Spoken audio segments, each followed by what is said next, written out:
There's a lot of bad advice floating around in the fitness world, and if you're still believing even one of these 15 bodybuilding myths, you're not just wasting time, you're probably wasting money, effort, and the results you could have already had by now. So let's cut through the nonsense. No fluff, no fads, just the truth. Stay with me, because myth 8 is the one that almost everyone still gets wrong. Let's dive in. Let's start with a common mistake. Thinking that warming up on the treadmill or a stationary bike is the best way to prep for a heavy lifting session. Look, getting your body temperature up is great, but if you're about to train chest or arms, jogging isn't prepping those muscles. A proper warm-up is movement specific. So if you're about to hit barbell curls, the best warm-up is light sets of curls. That gets blood into the muscle, wakes up your joints and tendons, and prepares your nervous system for exactly what it's about to do. Now here's one that's practically tattooed into gym culture: no pain, no gain. The truth? Pain doesn't equal growth. That burning sensation is mostly lactic acid buildup. It doesn't mean your muscles are growing. Real hypertrophy comes from consistent tension and progressive overload, not torture. Doing abs every day for a six-pack? Another myth. You can build the strongest core in the world, but if it's hidden under a layer of fat, no one's going to see it.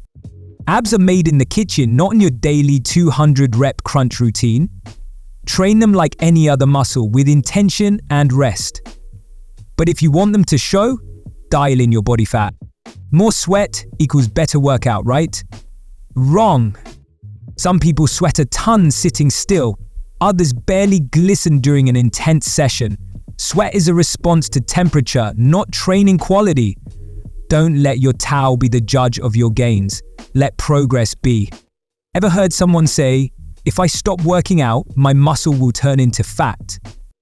Let's clear this up once and for all. Muscle and fat are two entirely different tissues. One doesn't magically transform into the other. If you stop training but keep eating like you do, muscle shrinks, fat increases. Simple. Another old classic. Use light weights and high reps to get shredded. Nope. Definition comes from muscle and fat loss. High reps with baby weights won't carve you up unless your diet is creating a caloric deficit. You want definition? Train to build and eat to lean out. Supplements are mandatory for gains. Really? The supplement industry would love you to think that. But unless you're deficient, nearly everything you need can come from food. Protein shakes are convenient, not magic. Creatine, okay, that one's backed by science. But most other powders, optional at best. Spot reduction might be the most stubborn myth of them all. Doing triceps pushdowns won't melt the fat from your arms. Crunches won't burn belly fat.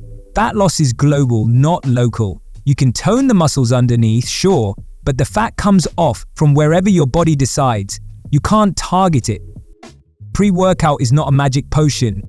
Caffeine can boost performance, sure, but some of these formulas are overloaded with stimulants and fillers. If you're low on energy, you probably need better sleep, better nutrition, or maybe just a coffee. You can't build muscle after 50. False. It's harder, yes. Slower, sure, but not impossible. With the right training, recovery, and nutrition, you can gain muscle at any age. Studies have shown this repeatedly. Strength is not just for the young. Squats are bad for your knees, only if you're doing them wrong. When performed with proper technique, squats strengthen your knees by reinforcing the muscles and stabilizers around the joint. Partial reps and bad form, that's the real danger. Training every day without rest? That's not dedication, that's overtraining. Your muscles don't grow during the workout, they grow during recovery. Ignoring rest means slower progress, more fatigue, and a higher risk of injury. Sometimes less is more. Carbs are not the enemy. They're fuel. Cutting carbs entirely might make the scale drop for a bit, but it tanks your performance, your energy, and your recovery.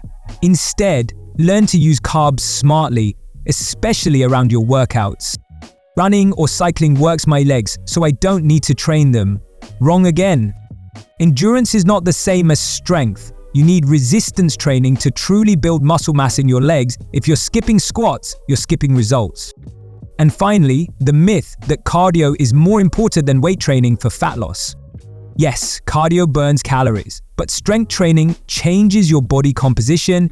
It builds muscle, which raises your resting metabolism, meaning you burn more fat even when you're not training.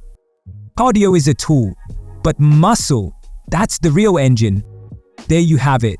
15 myths that have held back more progress than bad genetics or missed workouts ever will. Now that you know the truth, it's time to train smarter, not just harder. And if you're still making one of these 11 common mistakes, we've got a video on screen that'll show you how to fix them before they ruin your gains. Thanks for watching, and remember, strong body, sharp mind. Let's keep lifting smarter.